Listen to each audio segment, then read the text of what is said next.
Hola a todos, espero que se encuentren muy bien. Bienvenidos a otro video. En este video vamos a seguir trabajando con nuestro bot. Vamos a seguir agregándole más funcionalidades y quizás pulir un poco el código. Y bueno, nada, vamos a recordar que fue lo último que hicimos en el video anterior. En el video anterior recuerdo que habíamos implementado este método para obtener las velas japonesas. Y bueno, nada, ahora vamos a ver qué más funcionalidades le podemos agregar al bot. Todavía queda mucho por hacer, pero poco a poco. A ver, esto lo podemos colocar así para que se vea un poco mejor. ¿Sí? Ahí está. Y nada, serían los parámetros del K-lines, de este argumento, de este método, perdón. Y estos serían el resto de argumentos del data frame. ¿Ok? Ahora bien, hay algo acá que me está preocupando un poco, ¿sí? Y es que, ¿qué pasa si estos métodos, como el K-lines, el ticket price, el account, todos esos métodos que nosotros llamamos a partir del método Binance Client, ¿qué pasa si fallan? ¿Qué pasa si simplemente se hizo una petición y en ese momento la API de Binance falló? ¿Qué puede ocurrir? O se le pasaron unos parámetros que no fallan y ¿qué pasa? Esto nos va a dar error y se va a detener el bot en caso de que ya lo tengamos operando en tiempo real por alguna razón, ¿no?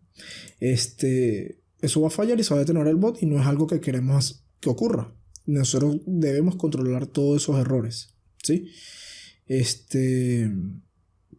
Ahora bien, claro, habría que colocar el control de errores en cada uno de los métodos. Aquí, en este método, porque se está utilizando el K-lines. Aquí porque se está utilizando el ticker price. Aquí porque se está utilizando el account, etcétera, etcétera, etcétera. Entonces, es como repetir código. Y no es óptimo repetir código, ¿correcto? Entonces ya vamos a ver cómo lo vamos a hacer. Por lo pronto también estoy viendo otra cosa que es necesaria cambiar. Y es justamente este método que es el que inicia la conexión con Binance en el mercado spot, ¿sí? ¿Por qué hay que cambiarlo? Bueno, yo estoy asumiendo que las personas que están viendo esta serie de videos ya tienen unas bases mínimas en Python, ¿correcto? No puedo explicar todo de la manera más detallada posible porque no es la idea. La idea es que si ya estamos aquí, se supone que ya tienen una base mínima de Python.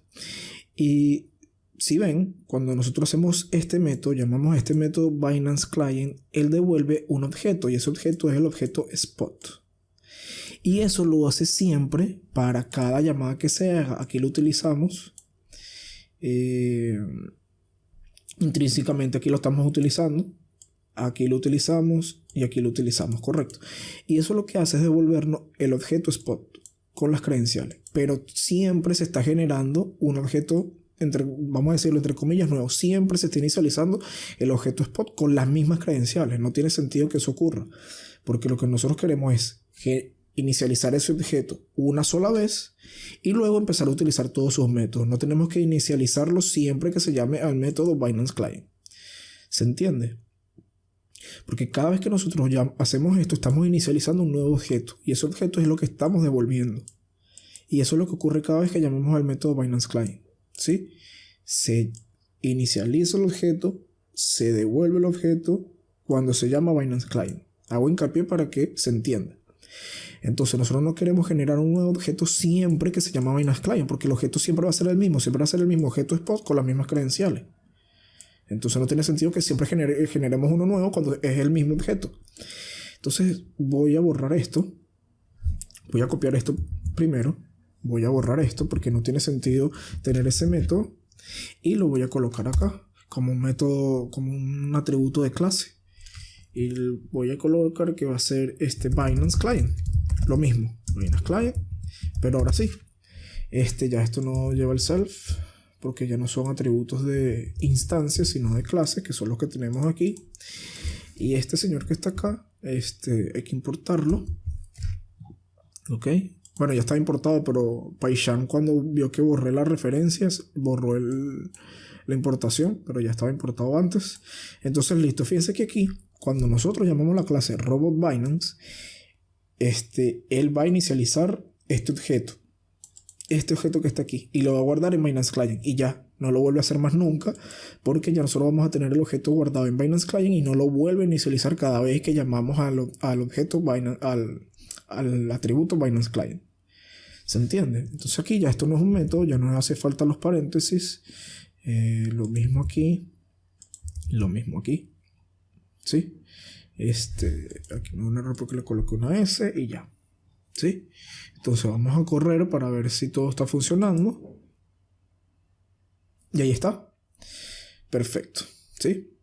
Ahí está la respuesta. Sigue todo funcionando de manera igual. Pero ahora el código es más eficiente, o se entiende que debería ser más eficiente porque no estamos generando un objeto nuevo siempre, sino que trabajamos con el mismo, con las mismas credenciales que ya teníamos. ¿Ok? Ahora bien, vamos a devolvernos a lo que habíamos comentado antes sobre los errores. Que cada vez que nosotros llamamos a cualquier método del objeto Binance Client, esos métodos pueden generar errores, ya sea porque hubo un error en la API, congestión en ese momento y devolvió un error, etc. Entonces, para ello, propongo que hagamos lo siguiente. Vamos a crear un método nuevo que va a ser un método para hacer peticiones a la API de Binance. Para ello le vamos a dar a qué endpoint, ¿sí? A qué endpoint le vamos a llamar y los parámetros de ese endpoint. ¿Sí? Por defecto, esto va a ser de tipo none. ¿Por qué los parámetros van a ser de tipo none? Porque pueden haber endpoints que no requieran que se le pasen parámetros, sino que simplemente se llama el endpoint y él te devuelve la respuesta. ¿Correcto? Entonces, por defecto van a ser de tipo none. ¿Y cuáles van a ser los endpoints? Los endpoints van a ser todos estos que están acá. Account, ticker price, calines, etc. ¿Sí? Esos son los endpoints. Porque si se fijan, cada vez que, si yo por ejemplo entro al método ticker price, eso tiene un endpoint asociado, aquí está. Que eso, como ustedes ya bien saben, se puede encontrar en la documentación de Binance, que aquí está. Ahí no hay misterio, ya lo hemos discutido en videos anteriores. Entonces, lo que vamos a hacer es lo siguiente. Vamos a venir acá y vamos a decir que, response. Una variable response va a ser el get attribute de el objeto self.BinanceClient, que es donde están almacenadas todas las clases de Binance, o sea, todos los métodos de Binance, y con el endpoint. Importante, esto tiene que ser de tipo string, ¿sí? Y los parámetros lo vamos a pasar como un diccionario, ¿sí? Perfecto. ¿Qué hace esta función getAttribute? Eso lo que hace es, vamos a entrar a su documentación. Esa es una función nativa de Python y lo que hace es lo siguiente. Obtiene el nombre de un atributo a partir de un objeto. Se utiliza de la siguiente manera. Se llama a la función getAttribute, se pasa el objeto y se pasa el atributo que se quiere buscar dentro de ese objeto en formato string. Por eso es que yo coloqué acá que el endpoint, que es lo que vamos a buscar dentro de este objeto, tiene que ser de tipo string. Y es equivalente a decir el objeto punto el atributo. ¿Sí? Es lo mismo que hacíamos antes cuando hacíamos, por ejemplo, self.BinanceClient punto y colocamos un punto y nos aparece toda la lista de atributos o de métodos, atributos, etc. Es exactamente lo mismo, ¿sí? Entonces, pero lo estamos haciendo de esta manera. Es decir, hacer esto que está aquí es equivalente a hacer lo siguiente. Self.BinanceClient.endpoint. Es equivalente a hacer eso. ¿Sí? ¿Qué pasa? Que es aquí donde viene el detalle de por qué lo estamos haciendo de esta manera. Cuando se le pasa el parámetro default, este parámetro nosotros no se lo vamos a pasar, nosotros nada más vamos a utilizar el objeto y el nombre del atributo. Fíjense que cuando no se utiliza ese método, ese parámetro default, se lanza una excepción. Es decir, se lanza un error. Básicamente, o va a ocurrir un error si no se encuentra este endpoint. Perfecto. Y además, eso nos va a permitir controlar los errores que pueden ocurrir dentro de cada endpoint. ¿Sí? Entonces, vamos a hacer lo siguiente. Ya nosotros tenemos aquí guardado el objeto.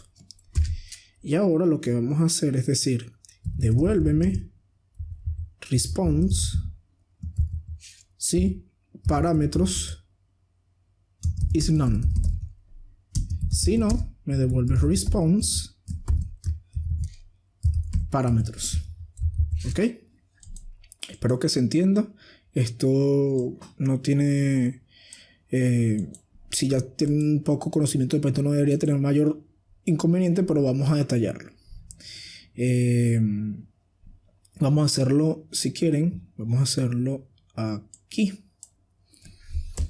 Voy a decir lo siguiente. Fíjense que en bot, que es la variable que hemos utilizado siempre, estamos guardando el objeto robot Binance, que es nuestro robot que hemos estado creando. Entonces, ¿qué pasa si yo vengo acá y doy bot.BinanceClients. Y ya me aparece la lista de todos los métodos a los que yo puedo acceder, ¿correcto? No hay problema. A ver, ¿cuál puedo utilizar? Creo que account puedo utilizarlo, ¿sí? Voy a colocar esto en un pprint y voy a correr, voy a ejecutar esto. Bueno, claro, me faltó llamar ese método. Y ahí está la respuesta. ¿Sí? Ok. Esto es lo que hemos venido haciendo en todos los videos anteriores. Pero ¿qué pasaría si al llamar a este método nos devuelve un error? Eso es lo que queremos solucionar, ¿verdad? Entonces, fíjense que al yo hacer esto que está aquí, voy a comentarlo un momento y voy a hacer exactamente lo mismo, pero de la manera que lo hicimos en el método que acabamos de crear es getAttribute, ¿verdad? ¿De quién? De bot.BinanceClients. Lo estoy haciendo así porque así se llama, así es como lo tenemos guardado en este caso. Primero llamamos a la clase robot Binance, lo guardamos una variable bot y para yo acceder a Binance Client tengo que utilizar el objeto bot. ¿Ok? ¿Sí? Y dentro de este objeto, recuérdense que todo esto es un objeto, vamos a buscar el atributo account. Pero para ello tengo que colocarlo en formato string. Estas dos líneas, la línea 73 es equivalente a la línea 64. Equivalente, ¿ok? Entonces si yo ejecuto esto, fíjense, me devuelve el objeto. Solamente que aquí no le he colocado estos dos paréntesis que le coloqué a la account acá. O sea, no he colocado esto para llamar al objeto, para que me devuelva la respuesta. Simplemente me está diciendo la localización que tiene esa respuesta en la memoria. Entonces acá, como yo sé que eso me devuelve un objeto, lo voy a llamar. Y fíjense, me da exactamente lo mismo. ¿Qué pasa si yo escribo esto mal? Por ejemplo, escribo account con 2T. Me da un error porque me dice attribute error. La clase spot, que es la que se está utilizando internamente en Binance Client, es un objeto que no tiene el atributo account. ¿Ok? Entonces vamos a escribirlo bien. Y esto, este método cada vez hace exactamente lo mismo que esto. Pero cuando ocurre un error, nosotros lo vamos a poder atajar. Podemos utilizar, por ejemplo, el try. Intenta esto. Y si ocurre un error, le hacemos pass. ¿Sí? Por ejemplo, no nos interesa atajar el error. Simplemente que no me lo muestre y ya. Y esto lo estamos colocando en una sola línea, en un solo método, que es el método que estamos creando. Porque si nosotros no hacemos esto, fíjense, si nosotros no hacemos esto, y esto lo podemos colocar nuevamente en un try, except pass. Si nosotros no hacemos esto en este método, tendríamos que colocar un try except, un bloque try except en cada una de las líneas donde estemos utilizando el Binance Client. Es decir, aquí, aquí también. Bueno, aquí no porque ya se está utilizando el try except acá, pero tendremos que utilizarlo aquí Y aquí, y a medida que el bot se vaya alargando con más métodos, habría que ir colocando siempre un try except cada vez que nosotros utilicemos un endpoint de la clase spot. Y no es la idea es reducir código.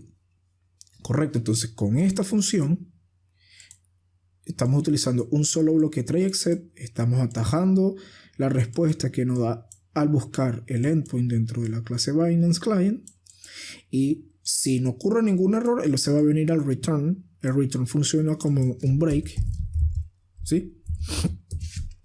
Se va a venir al return. Si no hay parámetros, le decimos que bueno, que simplemente me ejecute, me muestre, por eso estoy poniendo los paréntesis, me muestre la respuesta del objeto. En caso de que los parámetros sean none, is none, porque por defecto es none. Y en caso de que sí hayan parámetros, me vas a devolver la respuesta desempaquetándome los atributos o las claves del diccionario de parámetros. Acuérdense que aquí dijimos que parámetro va a ser un diccionario. Entonces, ¿cómo utilizamos este método nuevo que acabamos de crear? Lo vamos a hacer de la siguiente manera. Aquí borramos esto, aquí colocamos request, ¿sí? Que es el que acabamos de crear, request. Ya ese request tiene internamente el objeto Binance Client, es decir, que ya no tenemos que volver a utilizar el Binance Client más nunca. Y aquí simplemente colocamos el endpoint, que en este caso es account, y ya. No hace falta más nada porque este método account no necesita parámetros y por defecto es none. Entonces nos va a devolver esto. Ok, vamos a probarlo. Print bot.binance account. ¿Sí? Binance account es este que está aquí. ¿Sí? Y aquí está. Ahora lo voy a ejecutar. Y listo, ahí está. Me devolvió la respuesta. Tal cual como antes. Tal cual como antes. Y lo bueno es que si llega a ocurrir un error aquí, lo atajamos y no pasa nada. Esto obviamente no es lo óptimo. Habría que buscar un comportamiento para que cuando ocurra un error el bot siga operando. Una manera sería, por ejemplo, colocar esto en un while true. ¿Sí? Y ya. Entonces, él viene con while true. Va a intentar obtener este objeto. Si lo obtiene, que lo va a obtener, él va a devolver esta respuesta. Imagínense que al momento de devolver esta respuesta ya ejecutada ocurre un error. Se va a venir al bloque offset, va a volver a intentar nuevamente y así sucesivamente hasta que sí se pueda devolver la respuesta. Y el return, ya yo les había dicho antes, funciona como un break y se sale del ciclo. ¿Sí? Y listo. Entonces nada, volvemos a correr esto. Ahí está la respuesta. Perfecto. Entonces simplemente aquí lo que hay que hacer es refactorizar un poco nuestro código para esta sección. Aquí Binance account, get balance, bla bla bla. Perfecto. Bien, esto no hay que tocarlo, esto está bien. En symbol sí hay que tocarlo. Vamos a colocar acá request. Este es el endpoint que vamos a llamar. ¿Sí? Este es el endpoint que vamos a llamar. Y se lleva parámetros. Fíjense que el ticker price lleva ¿qué parámetros? El symbol. Perfecto. Entonces aquí le vamos a pasar como diccionario el atributo symbol, la clave symbol, y que le vamos a pasar el symbol.upper, que es lo mismo que tenemos acá. Y listo. Y ahí está, fíjense. Request, la clase, el método request. Hasta aquí le pasamos el endpoint y le pasamos los parámetros, que en este caso sería solo uno. Y ya, entonces vamos a ver si funciona. Venimos a symbol price. Aquí vamos a, nos pide un símbolo, o bueno, no necesariamente es opcional. En este caso nos daría el de ADA. Si yo corro, ahí está, $0.94. Perdón, 0.904. Si yo le paso aquí .usdt, por ejemplo, ahí está 19.31. ¿Ok? Perfecto. Todo sigue funcionando correctamente. Y vamos a hacer lo mismo para acá. Aquí ya no sería Binance Client, sino que sería Request. El endpoint Scalines. Y cuáles son los parámetros que lleva. Bueno, ahí están. Vamos a borrar esto. Vamos a borrar esto. Vamos a colocar una coma acá. Esta coma ya no va. Y bueno, aquí para que se vea mejor voy a colocar una variable que se llama params. Va a ser un diccionario. Va a llevar todos estos objetos. Lo voy a colocar acá. Esto sería así. Esto sería así. En formato de diccionario, como los diccionarios típicos de Python. Esto sería así. Clave valor.